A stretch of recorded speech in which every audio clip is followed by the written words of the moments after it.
ನಮಸ್ಕಾರ, ನಾನು Vaibhavi Gopshetty, Vardhan fertility laparoscopy women's care ಸೆಂಟರ್ನ ಸಿಇಒ ಮತ್ತು ಕೌನ್ಸಿಲರ್. ಇವತ್ತಿನ ವಿಷಯ ಏನು ಅಂತಂದರೆ, ಮಕ್ಕಳಿಲ್ಲದ ದಂಪತಿಗಳಿಗೆ ಈ ಕೌನ್ಸಿಲಿಂಗ್ ಯಾಕೆ ಬೇಕು ಅಥವಾ importance of counselling for the infertility patient ಅಂತ ನಾವು ಹೇಳ್ಬೋದು.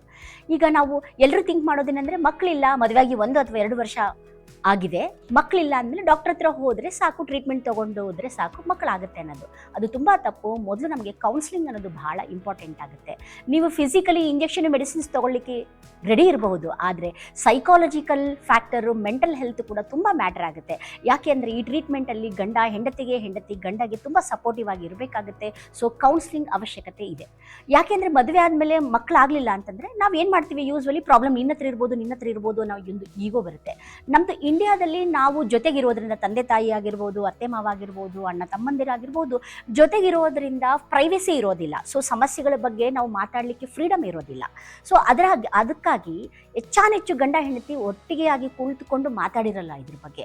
ಮೊದಲದಾಗಿ ನಾವು ಏನು ಹೇಳ್ತೀವಿ ಅಂತಂದರೆ, ಈ ಸಮಸ್ಯೆ ಏನಿದೆ ಅನ್ನೋದ್ರ ಬಗ್ಗೆ ಮೊದಲು husband and wife they should talk each other. ಏನು ಸಮಸ್ಯೆ ಇದೆ, ಏನು ಮಾಡಬೇಕು, ಏನು ಪ್ಲ್ಯಾನ್ ಮಾಡಬೇಕು, ಈ ಮುಕ್ತವಾಗಿ ಮಾತನ್ನೇ ಆಡೋದಿಲ್ಲ. ಅದನ್ನ ನಾನು ಎಲ್ಲರ ಹತ್ರ ಗಮನಿಸಿರುವಂಥ ವಿಷಯ. ಎರಡನೇದಾಗಿ, ಸಮಸ್ಯೆ ಏನಿದೆ, ಹೆಣ್ಣಿಗಿದೆನಾ ಅಥವಾ ಗಂಡಿಗಿದೆನಾ, ಸೊ ಎಷ್ಟರ ಮಟ್ಟಿಗಿದೆ, ವಯಸ್ಸು ಎಷ್ಟಾಗಿದೆ, ಅಥವಾ ಯಾವ ಬ್ಲಡ್ ಟೆಸ್ಟ್ಗಳು ಆಗಿಲ್ವಾ, ಸ್ಕ್ಯಾನಿಂಗ್ ಆಗಿಲ್ವಾ, ವೀರ್ಯಾಣು ಪರೀಕ್ಷೆ ಆಗಿಲ್ವಾ, ಅದೆಲ್ಲ ಆದ್ರೂ ಅವ್ರದ್ದು ಫುಡ್ ಹ್ಯಾಬಿಟ್ ಹೇಗಿದೆ, ಅವರು ಡೈಲಿ ಲೈಫ್ ಸ್ಟೈಲ್ ಹೇಗಿದೆ, ಅವರು ಎಲ್ಲಿದ್ದಾರೆ, ಹೇಗಿದ್ದಾರೆ, ಏನು ತಿಂತಾ ಇದ್ದಾರೆ ಅನ್ನೋದು ಕೂಡ ಕೌನ್ಸಿಲಿಂಗ್ ತುಂಬ ಮುಖ್ಯವಾಗಿ ಬೇಕಾಗುತ್ತೆ. ಸೊ ಇದ್ರ ಜೊತೆಗೆ ನಾನು ಸಾಕಷ್ಟು ಕೌನ್ಸಿಲಿಂಗ್ ಮಾಡಿದ್ದೀನಿ, ಫ್ರೀ ಇನ್ಫರ್ಟಿಲಿಟಿ ಕ್ಯಾಂಪ್ಗಳು ಮಾಡಿದ್ದೀವಿ, ಅಥವಾ ನಮ್ಮಲ್ಲೇ ತುಂಬ ಸಾಕಷ್ಟು ದಂಪತಿಗಳು ಬರ್ತಾರೆ. ಅವರಿಗೆ ಸಮಸ್ಯೆ ಏನಿದೆ ಅನ್ನೋದೇ ಗೊತ್ತಿರೋದಿಲ್ಲ. ಆ ಸಮಸ್ಯೆನ ನಾವು ಫೈಂಡ್ ಔಟ್ ಮಾಡಿದ ಮೇಲೆ ಕೌನ್ಸಿಲಿಂಗ್ ಅನ್ನೋದು ಬಹಳ ಮುಖ್ಯ ಆಗುತ್ತೆ. ಈ ಕೌನ್ಸಿಲಿಂಗ್ ತೊಗೊಂಡ ಮೇಲೆ ನಾವು ಆ ಕೌನ್ಸಿಲಿಂಗಲ್ಲಿ ನಾವು ಆಪ್ಷನ್ಸ್ ಹೇಳ್ತೀವಿ. ಆಪ್ಷನಲ್ಲಿ ಫಸ್ಟ್ ಆಪ್ಷನ್ 1, ಆಪ್ಷನ್ 2, ಆಪ್ಷನ್ 3 ಅಂತ ಹೇಳಿದಾಗ ಅವರಿಗೆ ಮುಕ್ತವಾಗಿ ನಾವು ಆಪ್ಷನ್ 1 ತೊಗೊಂಡ್ರೆ ಅದು ಏನು ಅವರಿಗೆ ಹೆಲ್ಪ್ ಆಗುತ್ತೆ, ಅದರಿಂದ ಡ್ರಾಬ್ಯಾಕ್ಸ್ ಏನು, ಸೊ ಅದರಿಂದ ಆಗುವಂತಹ ಖರ್ಚು ವೆಚ್ಚಗಳೇನು ಅನ್ನೋದ್ರ ಬಗ್ಗೆ ಮುಕ್ತವಾಗಿ ನಾವು ಮಾತಾಡ್ತೀವಿ. ಆಪ್ಷನ್ 2 ಆಗೋದ್ರಿಂದ ಲಾಭಗಳೇನು, ಅದ್ರಲ್ಲಿ ಡ್ರಾಬ್ಯಾಕ್ಸ್ ಏನಾಗಿರಬಹುದು, ಸೊ ಅದ್ರ ಖರ್ಚು ವೆಚ್ಚಗಳಾಗಿರ್ಬೋದು, ಆ ಸಮಯದಲ್ಲಿ ಅವ್ರ ಮೆಂಟಲ್ ಸ್ಥಿತಿ ಆಗಿರ್ಬೋದು, ಅವ್ರದ್ದು ತಿನ್ನೋ ಸ್ಥಿತಿ ಆಗಿರಬಹುದು, ಅಥವಾ ಅವರು ಲೈಫ್ ಸ್ಟೈಲ್ ಆಗಿರ್ಬೋದು, ಯಾವ ರೀತಿ ಮಾಡಿಫಿಕೇಷನ್ಸ್ ಮಾಡ್ಕೋಬೇಕು, ಮೊದಲೇ ಹೇಗಿದ್ದಾರೆ, ಹೀಗೆ ಹೇಗಿದ್ದಾರೆ, ಅಥವಾ ಆಪ್ಷನ್ 3 ಆಗಿರ್ಬೋದು. ಈ ರೀತಿಯಾದಂತಹ ಆಪ್ಷನ್ಗಳನ್ನು ಕೊಟ್ಟಾಗ ಮುಕ್ತವಾಗಿ ಚರ್ಚೆ ಮಾಡೋದ್ರಿಂದ ಸಾಕಷ್ಟು ಮಕ್ಕಳಿಲ್ಲದ ದಂಪತಿಗಳಿಗೆ ತುಂಬ ಹೆಲ್ಪ್ ಆಗುತ್ತೆ. ಅವರಿಗೆ ಮುಂದೆ ಯಾವ ಡಿಸಿಷನ್ ತೊಗೋಬೇಕು, ಏನು ಮಾಡಬೇಕು ಅನ್ನೋದ್ರ ಬಗ್ಗೆ ನಿರ್ಧಾರಗಳು ಈಸಿ ಆಗುತ್ತೆ.